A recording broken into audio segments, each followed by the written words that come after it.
Hello there and welcome to The Value of Everything. So I'm going to build on, probably add some theories, probably go over a couple of things I mentioned before on a podcast, something on the lines of No More Pain. This one will be about what if humans had emotions on demand. So this is where I'm going to go over what is emotion, why emotion is there, circumstances which arise in which the primitive brain and our more advanced brain go into combat with each other. What would be the protocols if we required certain emotions? And should we have emotions completely shut down? And then I'm just going to go into the fors and againsts.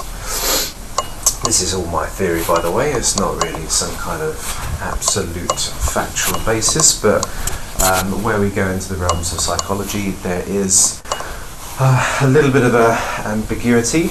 So without further ado, what is emotion? So I would imagine that emotion is some kind of instinctive feeling where you can distinguish something from, I guess, a reason or knowledge. So there's some kind of intuitive thing that's going on inside our bodies.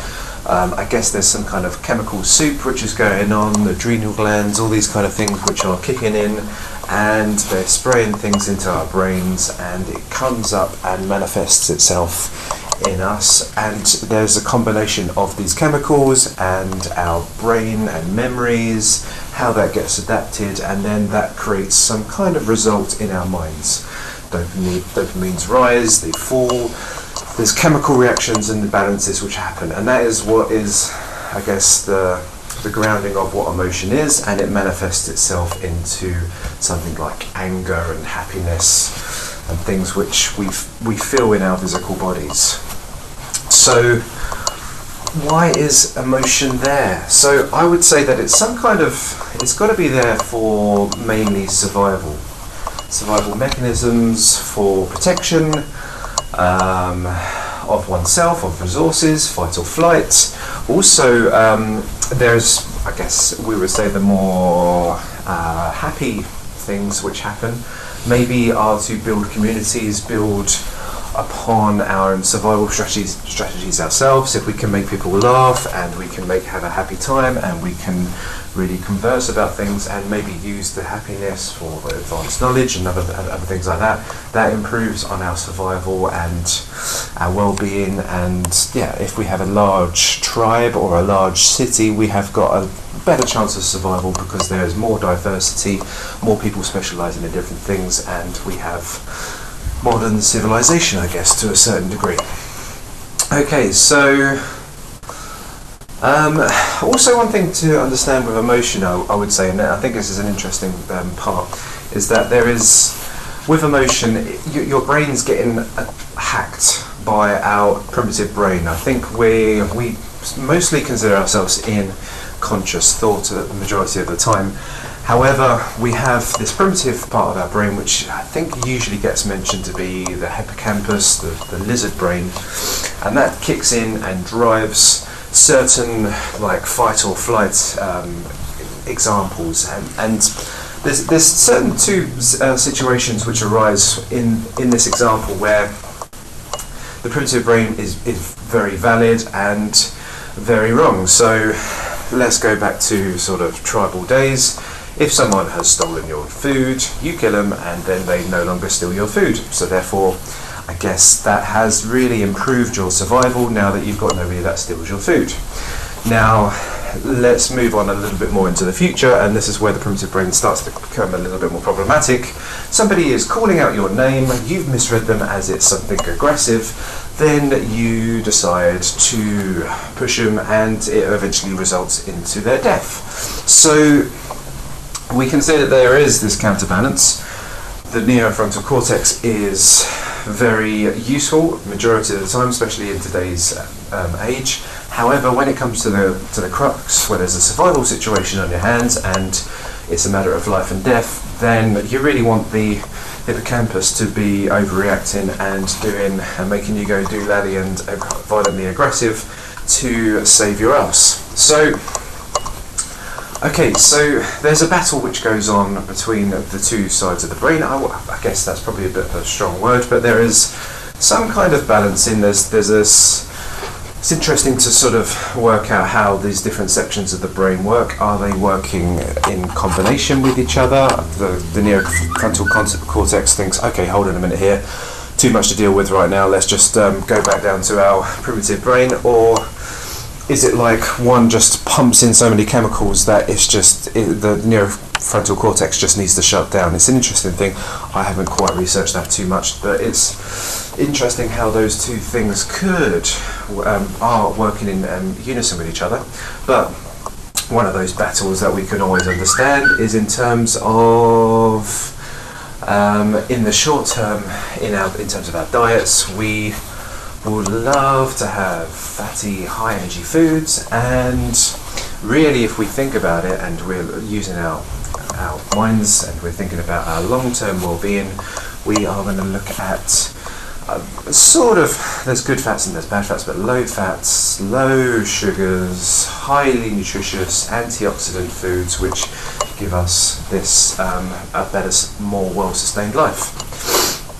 Okay, so why do humans want some kind of emotion on demand?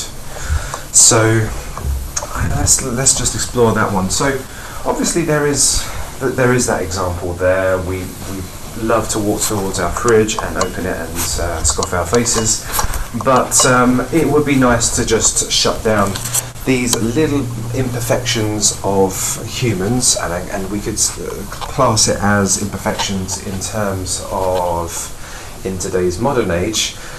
And I guess it would enable us to be a bit more advanced. I guess for a young teenager to be all very interested in sexual gratification stops and prevents them to a certain degree to be educated, more disciplined into being successful in something else. So having some kind of capability to shut down emotions, I know we are sort of almost saying, well, hold on a minute here, you can do this with willpower and your mind over matter, and that's an interesting simple thing. But if we had the button to press and shut down those core emotions, then I guess there would be some kind of significant advantage to having that in some degree. But then the question would be, what would be the protocol for all of these emotions? How would you ensure that if certain things arise? So like, if a danger happens, you really want that anger and self-protection to kick in. So would you need some kind of protocol to kick in, and what would the terms be in that situation? So if you're unsure of a situation and you're very confused, would it be good to tap into those primitive reactions? And you could say sometimes it does, sometimes it doesn't. Maybe under danger or when you're under attack, maybe that's the only reason when to tap into anger and aggression. Or I guess there's another idea, is if you're partaking in very, let's say, primitive activities. So if you are involved in some kind of sport, or if you this is the thing I'm mentioning about living in the moment, not consciously thinking. I guess for a sports person, it doesn't really help them to think about how crap they are on the field, but to just chase down that ball and really hunt it down and beat that person and all that kind of stuff. So that's always very helpful. Say if you're in a dance floor situation, you can't think about yourself being, oh, I'm so self-conscious, I don't look good on this dance floor, but really just jump into the dance floor and really put on a bit of a rave. So there is a good sort of argument there in terms of partaking in more primitive activities to switch on those elements and parts of our brain and to enjoy living in the moment.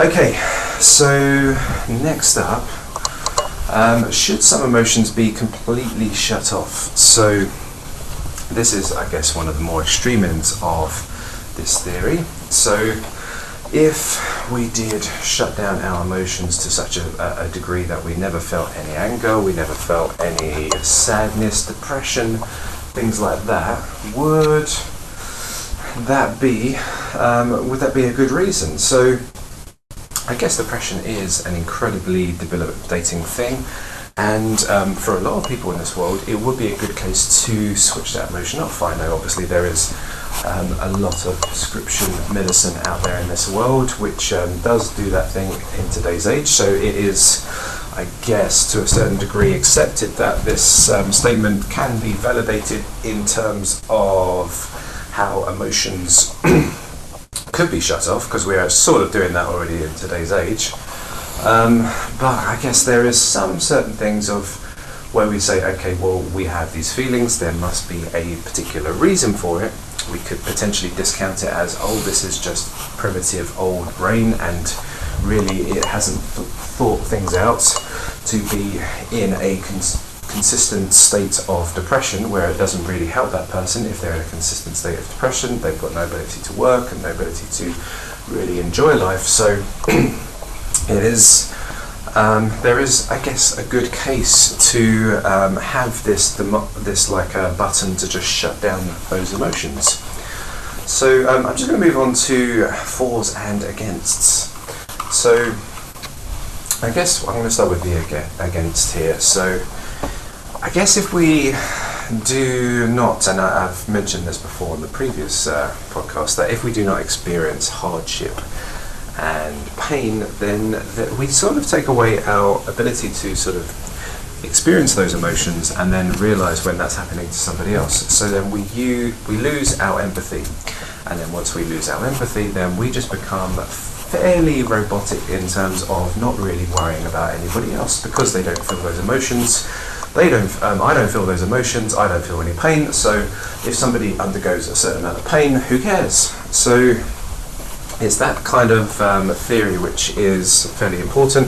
That's, I guess, why a lot of people find artificial intelligence quite scary, because they will not be able to empathise like we do, and therefore they see us as just not much other than some kind of creator, and think, okay, well, we might as well just delete them and just use the resources a little bit better, because these humans are a bit primitive.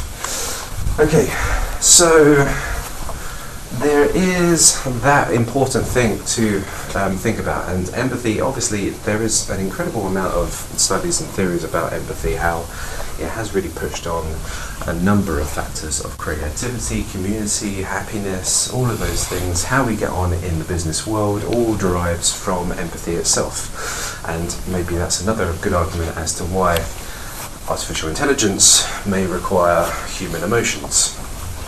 Okay.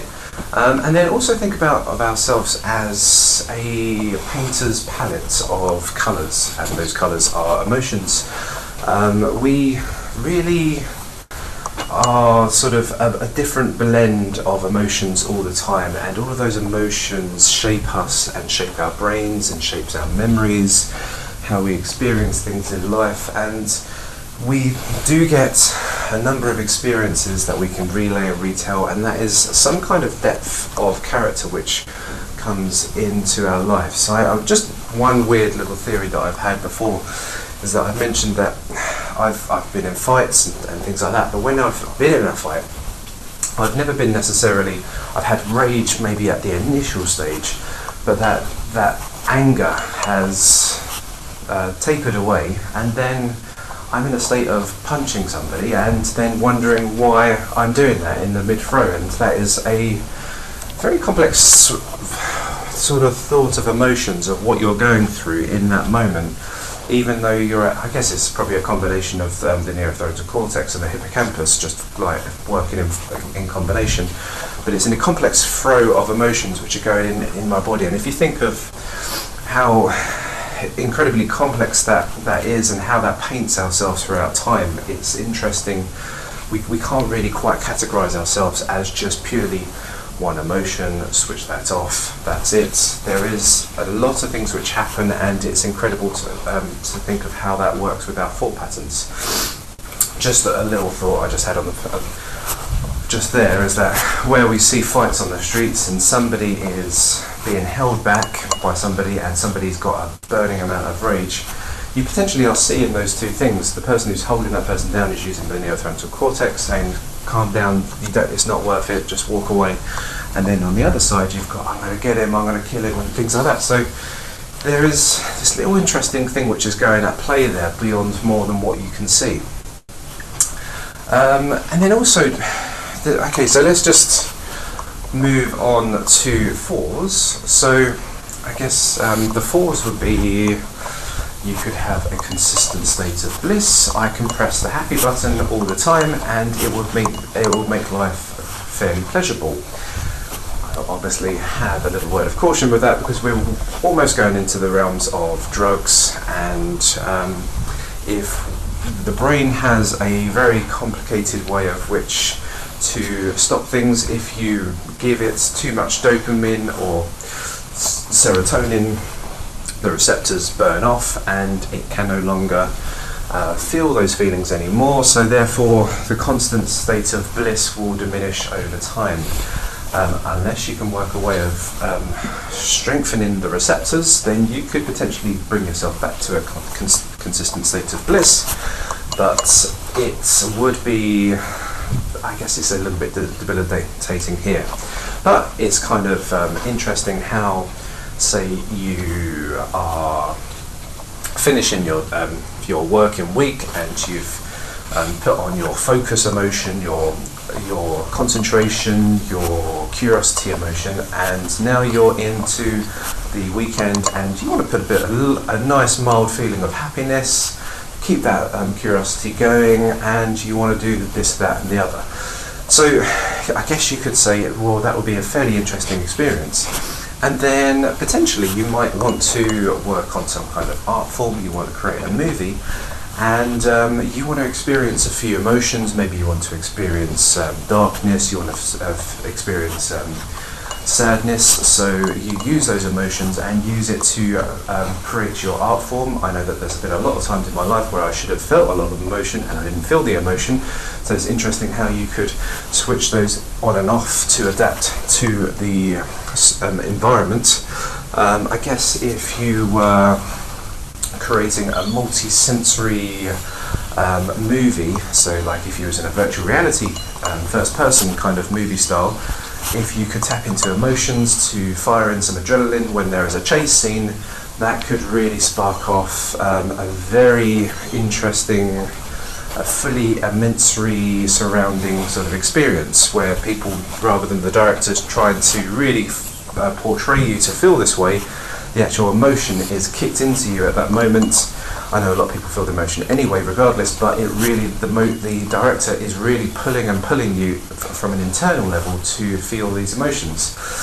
I guess you could say if there's somebody, the governments are in control of this kind of thing, it'll be fairly dangerous, but even so, I guess there is some very, very interesting elements in terms of fors and againsts. And I guess the main area that I'm just sort of mentioning here is that if we think about life extension technology, and if we do find ourselves having the ability to either extend our lives into a virtual realm or download our personalities and stuff like that, the emotions will potentially be in a state of on demand, and therefore you could just try and have the emotions of a normal human.